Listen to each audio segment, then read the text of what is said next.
আমরা এমন অনেকে আছি যারা কিনা বাসার ঝামেলা করার থেকে রেস্টুরেন্টে গিয়ে অনেক নামি দামি খাবার খেয়ে আসি, কিন্তু তাতে করে কি হয়, সেই খাবারগুলো কিন্তু অনেক দাম দিয়ে খেতে হয়। কিন্তু আমরা কেউ এটা ভাবি না যে অল্প উপকরণ দিয়ে আমরা বাসায় বানিয়ে সবাই তৃপ্তি মতো খাই। হ্যালো এভরিওয়ান, আজকে কিন্তু আমি ঠিক এরকমই একটা রেসিপি নিয়ে হাজির হয়েছি আপনাদের মাঝে। স্কিপ না করে পুরো রেসিপিটা দেখে যাবেন, আই হোপ আপনাদের অনেক উপকারে আসবে। তো চলুন কথা না বাড়িয়ে আমরা রেসিপিতে চলে যাই। শুরুতেই আমি 3টা ডিম বয়েল করতে দিয়ে দিয়েছি।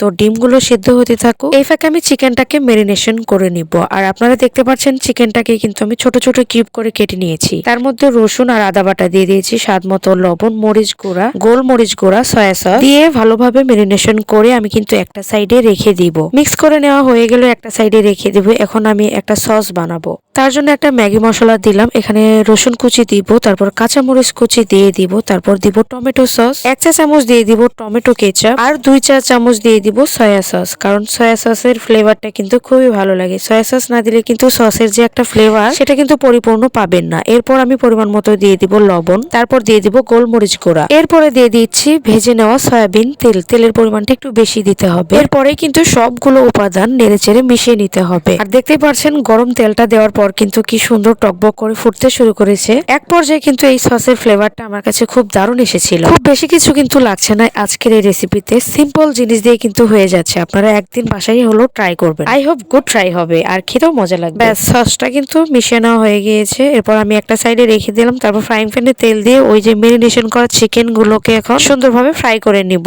আমি কিন্তু ঢাকনা দিয়ে ঢেকে ঢেকে সিদ্ধ করব, কারণ চিকেন জিনিস তো একটু ভিতরে যদি ড্রাই থাকে খেতে ভালো লাগবে না। প্রায় 5 মিনিট সময় নিয়ে কিন্তু চিকেন গুলোকে ফ্রাই করে নামিয়ে নিলাম। এখন আমি জল বসিয়ে দিয়েছি, জলটা গরম হয়ে আসলে নুডলস দিয়ে দিব। আমি কিন্তু এখানে 1 প্যাকেট কোকোলা নুডলস দিয়ে দিলাম আর একটা ম্যাগি নুডলস দিয়ে দিয়েছি। 2টা নুডলসের প্যাকেটে যে 2টা মশলা থাকে সেই 2টা মশলা দিয়ে দিব, তারপর একটুখানি আমি ম্যাগি মশলা দিয়ে দিব। জলটা কিন্তু ফেলে দেওয়া যাবে না, এই জলটা কিন্তু পরিমাণ মতো দিতে হবে। এই জল দিয়েই কিন্তু আমি যে রামেনটা বানাবো। নুডলসটার মধ্যে হালকা একটু লবণ দিলাম। এরপর কিন্তু যতক্ষণ না সিদ্ধ হচ্ছে ততক্ষণ একটু নেড়েচেড়ে মিশিয়ে তারপর জল সহ কিন্তু নামাতে হবে। নুডলসটা নামানোর আগে আমি কিন্তু যে সসটা বানিয়ে রেখেছিলাম সেই সসটা কিন্তু দিয়ে দিলাম। এরপর আবারও একটু মিশিয়ে নিব, জল থাকাতেই কিন্তু এই নুডলসটা নামাতে হবে। এই যে দেখতে পাচ্ছেন একটু শুকিয়ে এসেছে, হালকা একটু জল থাকাতেই কিন্তু আমি নুডলসটাকে নামিয়ে ফেলবো। এখন আমি ডেকোরেশন করে আপনাদেরকে দেখিয়ে দিচ্ছি।